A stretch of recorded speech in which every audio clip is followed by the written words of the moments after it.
Je m'appelle Guylaine Dunant. Un amour infini, le roman que je présente, est mon 6e livre. Il s'agit dans le roman d'une rencontre entre un homme et une femme qui ne se connaissent pas et qui doivent dîner ensemble.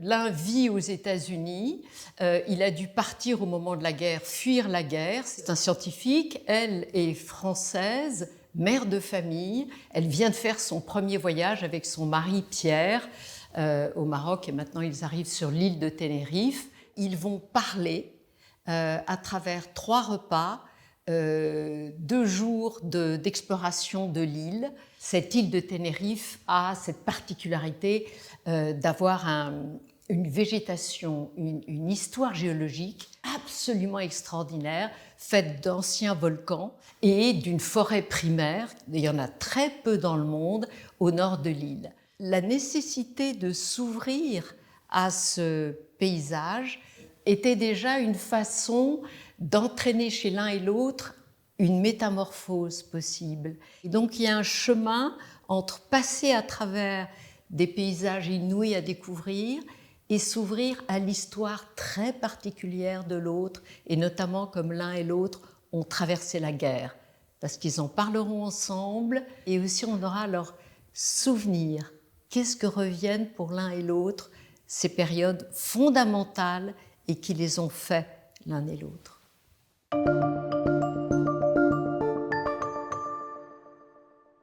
Je voulais qu'on soit, après la Seconde Guerre mondiale, un temps assez éloigné pour que ce soit des souvenirs forts qui restent. En même temps, je n'ai pas voulu m'approcher trop de 1968. On est encore dans un mode de vie où les genres sont assez bien dessinés, où il y a une autre façon de vivre. Aujourd'hui, avec les portables électroniques, c'est impossible. Il n'y a plus de temps et d'espace. On est dans l'immédiateté.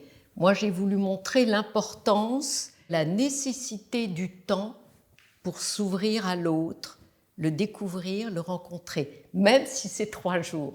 Dans notre époque extrêmement agressive et violente, je la trouve, cette ouverture, extrêmement importante. Je me suis aperçue qu'il y a beaucoup de choses dans mon livre que j'ai placées à une certaine époque et qui, par leur thème, répondent à ce qui nous assaille aujourd'hui.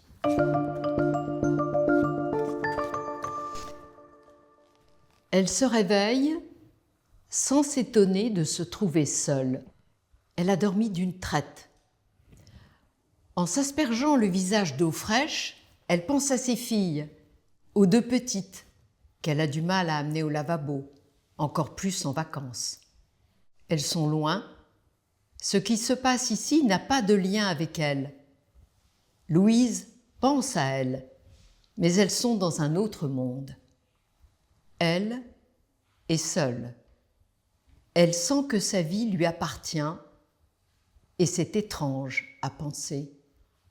Nathan a construit sa vie comme s'il l'avait fabriquée de ses mains. C'est comme ça qu'elle se le figure.